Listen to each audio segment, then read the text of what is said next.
Les amis, on se retrouve pour une nouvelle vidéo pour parler du Real Madrid, les actus Real Madrid.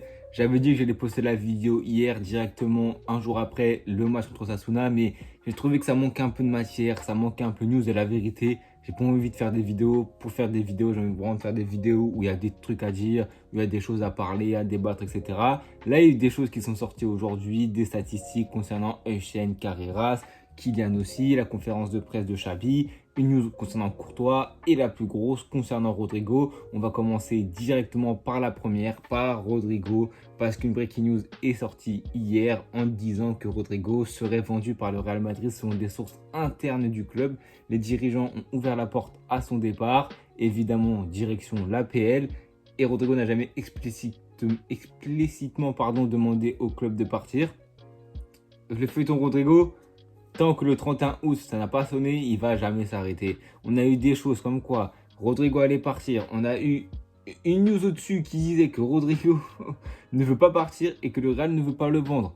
Que cependant, s'il y a une offre et que Rodrigo demande à partir, le club écoutera toutes les offres. Donc tout dépendra de Rodrigo.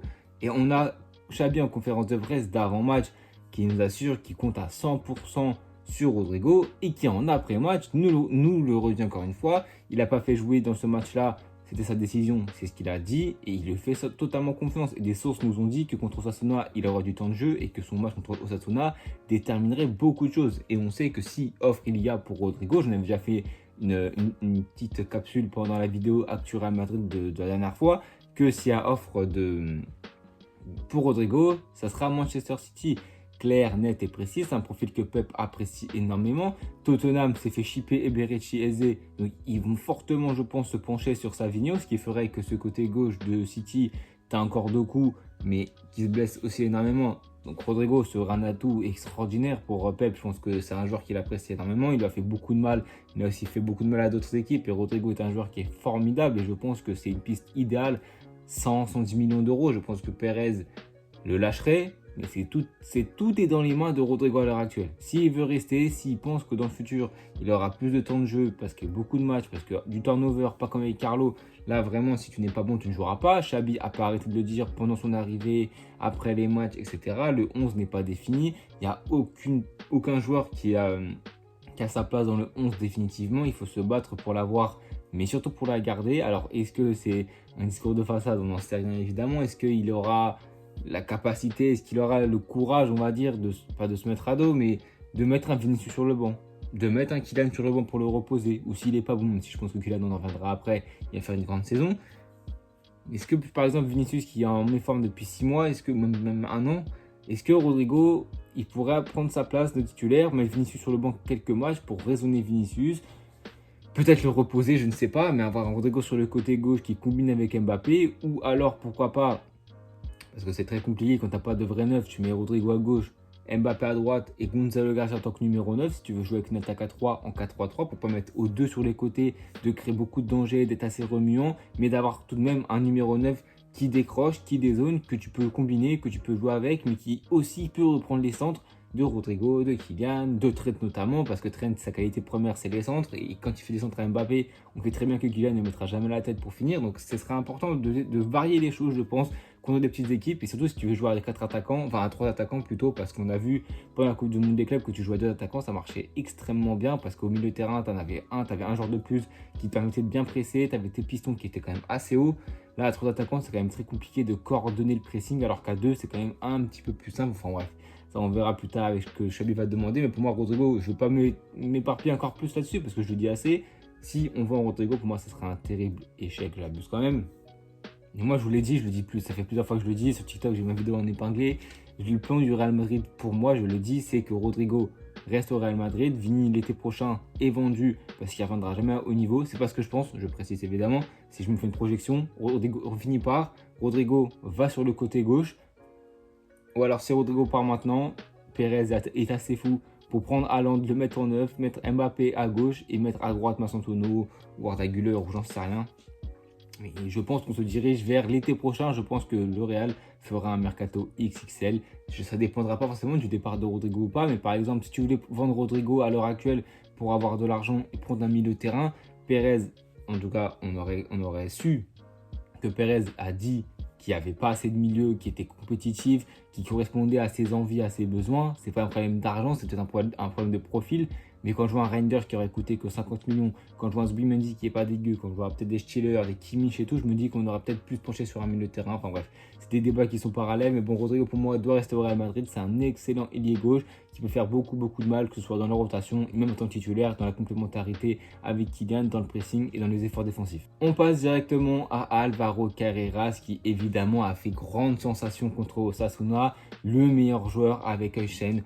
Pour moi, et avec Kylian aussi, on a vu un Carreras qui s'est énormément montré balle au pied, qui a eu beaucoup de caractère, qui a eu beaucoup de détermination, qui a varié entre la prise d'espace dans le côté gauche ou être dans le demi-espace, dans les 5 couloirs de jeu, pour permettre de combiner avec Vini, avec Kylian, même s'il décrochait pas mal. Donc c'était méga intéressant. Un Carreras qui a fini cette toute première journée de Liga avec 57 passes progressives, c'est plus que n'importe quel joueur de cette première journée. C'est dire à quel point il a fait un super match. Alors, c'est toujours des stats qu'il faut tempérer évidemment, parce que si tu fais des passes dans le dernier tiers, c'est intéressant. Mais moi, j'aurais plutôt aimé, et je vais le voir après, tu as fait combien de passes vers l'avant, combien de passes qui permettent au jeu d'avancer. Parce que dans le dernier tiers, quand tu es face à un bloc bas, évidemment que tu vas faire beaucoup de passes dans le dernier tiers. Valverde en a fait 39, Kylian en a fait 32, Vini 31, Eusen 28, Arda 43. Donc quand tu domines autant une équipe, évidemment que tu vas faire beaucoup de passes dans le tir adverse. Ça veut tout et rien dire.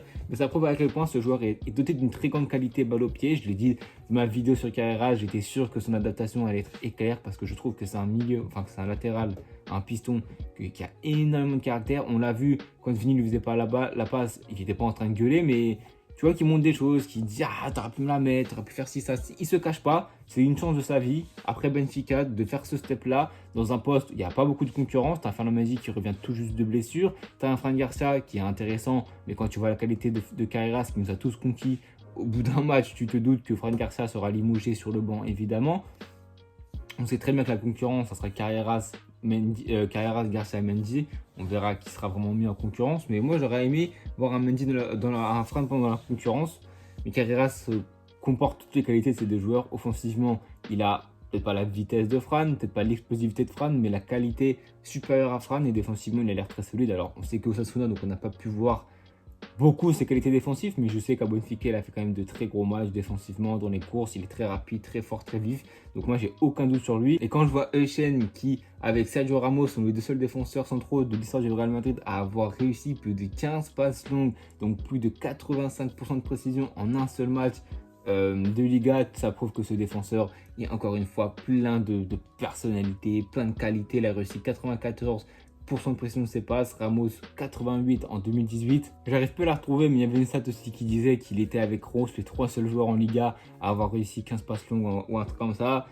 Ça prouve encore une fois qu'on a bien fait de se positionner sur lui. Je pense qu'il n'y avait que très peu de doutes tant à son adaptation. Je savais très bien qu'il allait devenir ce défenseur-là. En un match, en une Coupe du Monde des clubs, il a imposé son leadership, sa qualité technique, solide défensivement. Alors s'il est bien accompagné, il peut devenir le meilleur défenseur du monde sans aucun doute. J'ai énormément de confiance en lui. Et je trouve qu'il est tellement serein, je trouve qu'il est tellement fort. Honnêtement, c'est magnifique. Je crois que c'est 60 millions d'euros. Honnêtement, pour un défenseur de sa qualité, c'est pas cher du tout. Maintenant, le plus important pour moi, ça sera de bien l'accompagner, d'avoir un autre défenseur qui se salit le short, qui est peut-être un peu plus défensif, un peu plus rugueux, un peu plus vicieux, parce que Omar Da Fonseca l'a dit, c'est un défenseur qui est soyeux, c'est un défenseur qui est élégant, qui n'a pas forcément se salir le short. Donc il avait Zabarni à Bournemouth. Nous, on a un Militao qui peut pourquoi pas faire le taf, un Militao qui, on sait, a la confiance de Xabi Alonso, après 2 fois les croisés, 26 ans peut-être, c'est le moment pour lui d'être ce défenseur-là, d'être ce défenseur titulaire qui, ça y est, dans la rotation, il fait des rechutes, etc. Là, il est titulaire, indiscutable, il passe dans les hiérarchie devant Rodrigo, devant Asensio, c'est le défenseur que tu accompagnes avec Eusen. Il doit devenir ce défenseur-là parce qu'il en a la qualité. Maintenant, est-ce que ça va le devenir? On ne peut pas prévoir les blessures, évidemment, on ne sait pas s'il peut avoir des rechutes, mais je trouve que c'est un défenseur qui a beaucoup de qualité, même s'il a manqué un peu de constance, un peu de concentration lors de ses entrées l'année dernière. Je trouve que c'est un défenseur qui peut quand même faire beaucoup de bien. Maintenant, il faut voir Xabi, je pense, va l'utiliser s'il est disponible. Donc, il faut voir s'il va répondre aux attentes, notamment dans les grands matchs.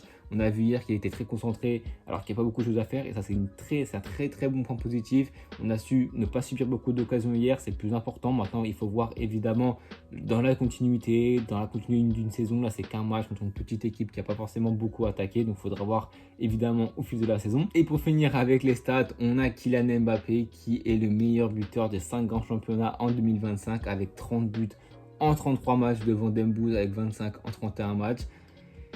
Pas mal pour un flop finalement, pas mal pour un flop. Franchement, Kylian, il va, je pense, faire une très très belle saison avec son numéro 10 dans le dos, en porte-étendard, en mec, en leader qui après une saison d'adaptation, là, ça va être la saison de la confirmation où je pense qu'il va nous montrer beaucoup de choses. Déjà beaucoup de stats, je pense qu'il va peut-être même plus de stats. Je crois qu'il a mis 41 buts, je crois, cette saison, ou 45. Là, je pense qu'il va en mettre, bon, pas beaucoup plus, mais je pense qu'il va en mettre plus dans des matchs qui seront importants. C'est ça qui va compter plus que des petits matchs. Maintenant, Kylian, on a encore vu qu'il oui, passe des dribbles, c'est très intéressant, mais c'est qu'un petit détail. Mais le choix juste, voilà, la talonnade, alors que tu aurais pu décaler et créer une vraie séquence, un vrai contre après une très belle phase où il a bien dribblé. Voilà, c'est des petits points à corriger, des petits points on fait chier, mais bon, c'est des points qui sont quand même indéniables où tu te dis que ça aurait pu être beaucoup plus simple que de vivre pour les caméras et faire une talonnade qui n'est même pas bonne, parce que Trent ne s'attendait tellement pas à ça qu'il a dû récupérer le ballon derrière. Donc oui, c'est bête d'avoir raté une occasion comme ça, mais en vrai, Kylian, on a totalement confiance en lui, on sait très bien que ça va très bien se passer cette saison. L'année dernière, il y a quand même de bons matchs, et surtout, ce que les gens ont un peu oublié, c'est que on aurait pu prendre un trophée grâce à lui. Le coup franc qu'il met, la tête de Tchouaméni, défensivement, tu t'es chié dessus pendant toute la saison. On a trop banalisé le fait que Kylian aurait été un flop, mais sans la défense, Kylian n'aurait pas été un flop, malheureusement pour les gens. Pour moi, ça ne l'a pas été. Sans les défenseurs, on a pris un trophée avec un but majeur de Kylian, un coup franc, où il a porté l'équipe contre le Barça. Donc non, Kylian va être encore très important et je pense qu'il fera une très grande saison. Et dernière news de la vidéo, Thibaut Courtois, à 33 ans, un accord verbal aurait été trouvé entre lui et Florentino Pérez pour une prolongation de contrat de 2 ans, et ça fait évidemment du bien de garder ce gardien à 33 ans. Encore une fois, il nous montre qu'il a encore beaucoup de qualité, que c'est le meilleur gardien du monde, que quand il a une belle défense, et c'est tout ce qui fait sa force, c'est que même s'il subit rien, le seul arrêt du match, il va te le faire, l'arrêt dans la lucarne, il va te le faire. Donc, ce gardien, pour marquer contre lui, c'est simple, c'est ras du poteau ou lucarne. Sinon, il va tout chercher. Et encore, des fois, il va chercher les lucarnes et les ras du poteau. C'est ça dire à quel point ce gardien est fantastique et extraordinaire. Et on a énormément de chances de l'avoir. Alors, évidemment qu'il faut bien lui proposer un nouveau contrat. 2 ans, c'est l'idéal. Maintenant, on a Lunin qui est derrière. Je crois qu'il doit avoir 24 ans, 25 ans. Donc, est-ce que quand Courtois va prendre sa retraite, ou en tout cas quitter le Real Madrid, est-ce que Lunin deviendra le gardien titulaire? Ça, c'est une question que je me pose. Est-ce qu'il a l'étoffe pour devenir le gardien titulaire? On a vu son énorme saison 23-24 où ça nous amène au final de LDC. Maintenant, est-ce que le mieux serait pas de se pencher sur un autre gardien? Est-ce qu'il y aura des profils qui vont convenir au moment où Courtois va arrêter? Ça aussi, c'est la question. Est-ce qu'en 2 ans, tu as une pépite qui va sortir? Est-ce que tu vas mettre un gros chèque sur un gros gardien qui est confirmé? Tu as un Donnarumma, par exemple. Est-ce que c'est l'idéal aussi pour le Real Madrid? Ça, j'en sais rien. C'est pas moi qui va faire le recrutement côté Real Madrid. Mais voilà, ce cas du gardien, c'est quand même un cas qui est très important pour une équipe. C'est ta base, c'est ton socle. Si tu as confiance en ton gardien, eh ben, tu vas attaquer beaucoup mieux parce que tu sais que derrière toi, tu as des bons défenseurs et tu as un gardien que tu peux faire confiance parce qu'il t'a prouvé qu'il te faisait les arrêts qu'il fallait, qu'il a aussi un jeu au pied pas dégueu, même si c'est pas sa qualité première à Courtois, loin de là d'ailleurs. Mais c'est vrai qu'il a quand même montré qu'il a quand même de belles qualités par rapport à ça. Donc c'est vrai que le gardien, c'est un point d'interrogation. Pour l'instant, non, parce qu'il va prolonger 2 ans. Mais quand il va prendre sa retraite, Courtois, il faudra se pencher sur un très bon gardien, un gardien qui ne fera pas oublier Courtois parce qu'il est inoubliable. Ses arrêts sont inoubliables et ce qu'il nous a apporté est inoubliable. Mais c'est vrai qu'un gardien qui fasse autant le taf que Courtois, ça va pas être facile à trouver. Donc voilà les amis, c'est la fin de cette vidéo, de ces news du Real Madrid. Alors s'il y a une énorme news qui va tomber, évidemment que je ferai une vidéo dédiée. Si on a même plusieurs, je referai une vidéo actu Real Madrid, évidemment. Nous on se retrouve pour les prochains débriefs, pour les débriefs samedi 23 août. Il y a Levante Barça, mais moi je vais débriefer l'AS Saint-Etienne à 20 h contre Boulogne si je ne me trompe pas. Saint-Etienne, vous savez, c'est mon club de cœur en France, donc il y a une occasion pour les voir jouer en direct et faire un débrief, donc je vais le faire immédiatement parce que le Barça c'est 21 h 30, j'entends qu'ils finissent le match, 23 h, le débrief sortira à minuit, ça sert à rien. Je ferai ça de Saint-Etienne. Il y a aussi un gros match de PS si je ne me trompe pas. Mais dimanche, évidemment, soyez au rendez-vous pour Oviedo, Real Madrid, 21 h 30. L'Oviedo de Santi Cazorla, c'est les promus. Il n'y a aucun débat à faire. Il faut les détruire, il faut les tuer. Et je pense qu'Oviedo va peut-être jouer à un football un peu plus offensif qu'Osasuna, même s'ils sont plus faibles et c'est la plus faible équipe de Liga. Il faut qu'on les tue, il faut qu'on justement on fasse le plein de confiance et que peut-être que Xabi, pas fasse un mini turnover, mais essaie des petites choses un petit peu subtiles, des choses. Moi, j'aimerais voir Rodrigo, Kylian et Massantono. Ou Rodrigo, Gonzalo et Mbappé. Enfin bref, on verra ça évidemment dimanche à 21h30. On se retrouve à 23h pour le débrief de ce match Oviedo contre Real Madrid. Abonnez-vous, likez, partagez et on se retrouve très bientôt pour les prochaines vidéos.